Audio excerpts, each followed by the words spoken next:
ReMEMBERing, individuating and healing into the whole. Member, a distinct part of a whole, especially. Our potential is found in reclaiming and embracing all of our parts, broken parts, wounded parts, the not working so optimally parts, and disowned parts. Our potential is found in returning to ourselves and remembering who we are, as opposed to who the program insists we be. In other words, conditioning. We must remember ourselves and put ourselves back together again. Once we are able to do that, we will play our role brilliantly. Healing is synonymous with consciousness. They are the same thing. We awaken when we are aware of our broken pieces and embark on the journey of becoming whole by allowing, accepting, and embracing them. Once we have done this, they will naturally rise into higher expression, in other words, the gift. The gift is found in the shadow. Humpty Dumpty sat on a wall. Humpty Dumpty had a great fall. All the king's horses and all the king's men couldn't put Humpty together again. There are so many ideas about the origin of this nursery rhyme, but I'm going to use it for my own purpose because I don't care about all of that. All of the king's horses and all of the king's men couldn't put Humpty together again, and in the end, it was Humpty who had to put himself together again. No one can do this work for anyone else. No one is coming to save anyone. Each must save his or herself. Outsourcing this work is ill-advised. If one attempts to do so, it won't be their journey, and that's not what they came here for.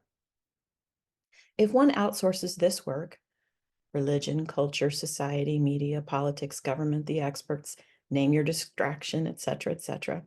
In the best case scenario, it'll be their guru's journey, and they will live vicariously through their teacher's experiences, never having their own. Albeit doable, people do it every day, it's pretty tragic. We have been content to do this for thousands of years, and it is no longer serving us.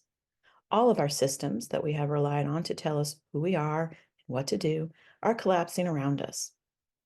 In the worst case scenario, outsourcing this work, one might become lost, following one who cannot see, and the blind will lead the blind, as they increasingly do. Ugh, it's so hard to watch a train wreck, but that's what happens when we outsource our vision to others. With all due respect, the time of the guru, insert alternative title here, in other words, a leader you outsource your authority to, has passed. We needed them when we needed them. Thank you very much. But this is the part in your movie when you come into your own personal power and become acquainted with your inner authority.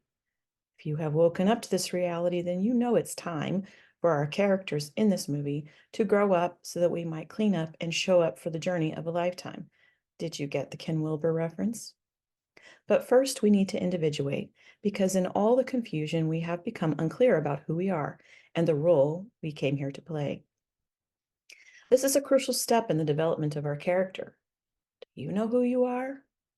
You are not the character you are playing. That's important to note. So many are wandering around thinking they are the costume they are wearing. This is rather limiting and a bit silly, don't you think? Do you know where your character might have unintegrated shadows, those parts I mentioned? As I mentioned before, healing is synonymous with consciousness. It's important to be dedicated to this work. Otherwise, as it's been said time and time again, hurt people hurt people. And that's no good. You didn't come here for that. Do you know what your character's gifts are and how to use them skillfully? If you're going to play your role skillfully, these are important things to learn. It's important to check out what kind of tools your character has been assigned in this movie. Everyone has them, so don't think you don't. If you think you don't, you are likely trying to use someone else's, and that's awkward to say the least. They are unique to you, but you need to become a bit still to realize them. Once you are awake, it's time to individuate. Individuation. The act or process of individuating, especially the process by which social individuals become differentiated from one another. Why individuate, you might ask? Am I not one with everything? You are one with everything when you have first individuated. Quite the paradox. I will attempt to make that make sense. In a beehive, all the bees work together for a common, wonderful, amazing purpose.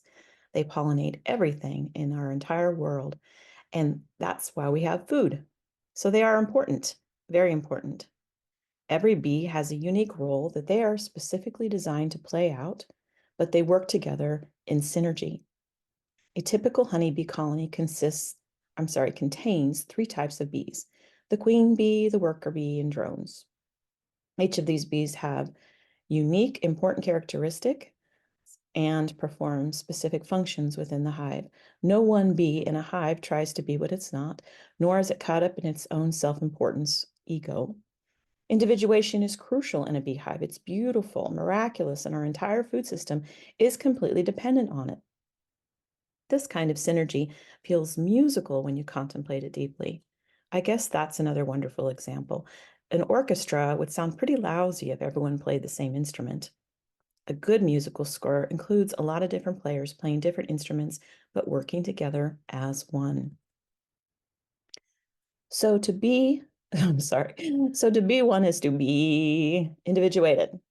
To recap, remember who you are. You are not the costume you're walking around in. You are the player of a character in your movie, so try not to take it all too serious. 2, heal and integrate your broken places. It's hard, if not impossible, to play your role skillfully when you're injured. 3, do not outsource this work. It doesn't work that way. 4, individuate so that you might make beautiful music with all that is. Now go grab some popcorn. This is going to get interesting. That's all for today. Thanks for listening.